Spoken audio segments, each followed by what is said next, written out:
In the vast theater of human behavior, three personalities operate in the shadows, seducing, deceiving, and dominating others, often unseen and unchecked. They wear no masks, yet no one truly sees them.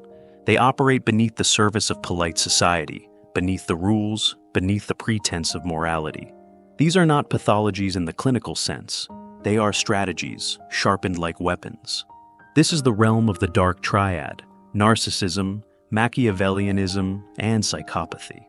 Three forces, distinct but intertwined, that grant individuals unnatural influence, charm, and cruelty, and in many ways define how power is truly gained and maintained in a world that pretends to be civilized.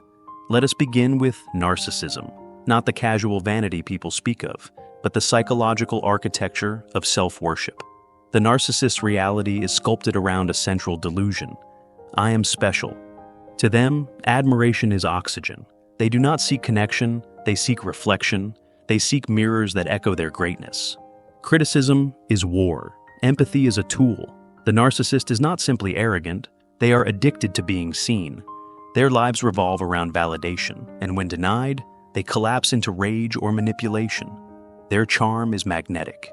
In the early stages of interaction, the narcissist is intoxicating, confident, articulate, funny, desirable. Behind the mask is a hollow self, desperate for fuel. They will love bomb, idealize, and then discard. They will make you feel like the center of the universe, then vanish when you need them most. Why? Because for the narcissist, people are not people. They are props. And once a prop stops serving the performance, it is thrown off stage. But if narcissism is fueled by admiration, Machiavellianism is fueled by control.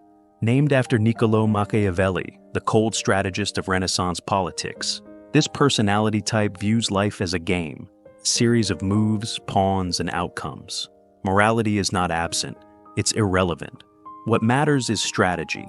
The Machiavellian is a master manipulator, a social chameleon who reads others not to connect, but to exploit. They are patient, calculating, and unburdened by conscience. They do not need to be liked, they only need to win. Their genius lies in their subtlety. Unlike the narcissist who demands the spotlight, the Machiavellian operates behind the curtain. They create alliances only to dissolve them when no longer useful. They leak lies like poison, then watch as others destroy each other. They appear loyal, agreeable, supportive, until they're not. And by the time their target realizes what's happened, the damage is done. Their hands are clean, their smile unchanged. Psychopathy, the final corner of the triad, is the most dangerous. If narcissism craves admiration and Machiavellianism craves power, psychopathy craves nothing. The psychopath is emotionally barren. They do not feel guilt, remorse, or deep love. Their affect is shallow, their conscience is broken or never formed. But what makes them terrifying is not their brutality, it's their calm. The psychopath can lie while looking you dead in the eye. They can destroy without blinking, and often they enjoy it. Psychopaths are not always serial killers or criminals. Many wear suits, run corporations, or even hold public office. What they lack in empathy, they make up for in fearlessness, charm, and risk-taking. In a world that rewards confidence and bold decisions, the psychopath often thrives. They can take what others hesitate to grab. They can walk away while others are still apologizing. And because they feel nothing, they are unbreakable. But here is where things become more disturbing.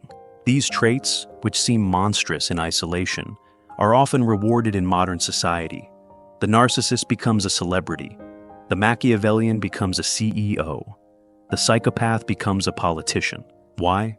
Because we live in a world that values appearance over authenticity, success over morality, and confidence over conscience. We celebrate dominance and mistake manipulation for leadership. And the Dark Triad personalities have learned to weaponize this. They do not merely survive in this world, they dominate it. Look closely at the most powerful people in history, and you'll see echoes of the Dark Triad. The dictator who bathes in worship, crushes dissent, and rewrites truth, narcissism. The scheming advisor who plays both sides, whispers lies, and builds empires from shadows, Machiavellianism. The warlord who kills without remorse, who smiles while cities burn, psychopathy. The truth is, these traits have always existed. They are not modern inventions. They are evolutionary strategies.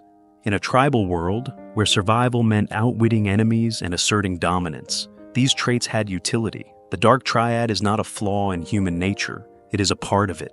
Even in daily life, you encounter them. The boss who takes credit for your work, then gaslights you into thinking you're ungrateful.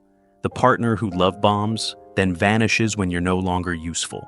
The friend who subtly sabotages your success. These are not random bad apples. They are manifestations of the Dark Triad. And what makes them so effective is their invisibility. Unlike overt violence, Dark Triad manipulation is slow, psychological, and often leaves no bruises. Only confusion, self-doubt, and emotional wreckage. What makes these individuals powerful is not strength, but perception. The narcissist manipulates perception of self. They become larger than life. The Machiavellian manipulates perception of others. They control the narrative. The psychopath manipulates fear. They become untouchable. Together, they exploit the social rules we are all taught to follow.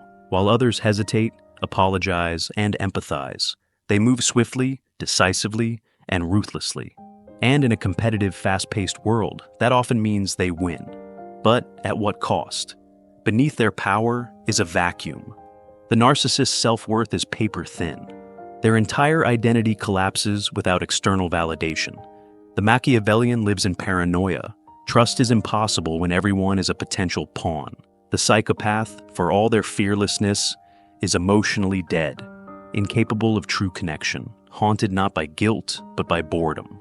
Their lives are castles built on sand, impressive but hollow. And yet, their influence shapes institutions, relationships, and even nations. For the rest of us, understanding the Dark Triad is not just a psychological exercise. It is self-defense. It is a way of recognizing the patterns, the masks, the red flags. When someone flatters too quickly, moves too fast, or shows no remorse, pay attention. When someone is always strategizing, triangulating, manipulating behind smiles, take note. When someone charms but never connects, dominates but never apologizes, stay alert. The Dark Triad thrives in shadows. Shine a light, and you take away their power. But this is not simply a warning, it is also a challenge. The presence of the Dark Triad in the world raises deep questions about what kind of traits we reward, what kind of leaders we follow, and what kind of people we admire. If we continue to elevate charisma over character, strategy over sincerity, dominance over decency, then we are not victims of the Dark Triad. We are participants. We feed the very systems that breed these predators. And yet, power in itself is not evil. Strategy is not evil. Even confidence is not evil. What makes the Dark Triad dangerous is the absence of empathy, the refusal to see others as human, the reduction of people into objects, tools, or threats, the lie that winning is all that matters. True strength does not require cruelty. True leadership does not require deception. True success does not require the destruction of others. So, what do? We begin by knowing ourselves. The seeds of narcissism, manipulation, and callousness live in all of us. They emerge when we feel powerless, insecure, or afraid. But we have the choice to cultivate awareness instead of arrogance, integrity instead of strategy, compassion instead of conquest. In a world full of actors, be real. In a world full of masks, stay human. The Dark Triad will always exist, but its dominance is not inevitable. The more we understand its nature, the less it can control us. The more we teach emotional intelligence, empathy, and moral courage, the more we inoculate ourselves against its pull. Power is not inherently dark, but when wielded without conscience, it becomes a shadow that consumes everything. The Dark Triad is a mirror, not just of those who manipulate, but of the world that lets them. The question is not just, how do we stop them? The deeper question is, what kind of world do we want to build?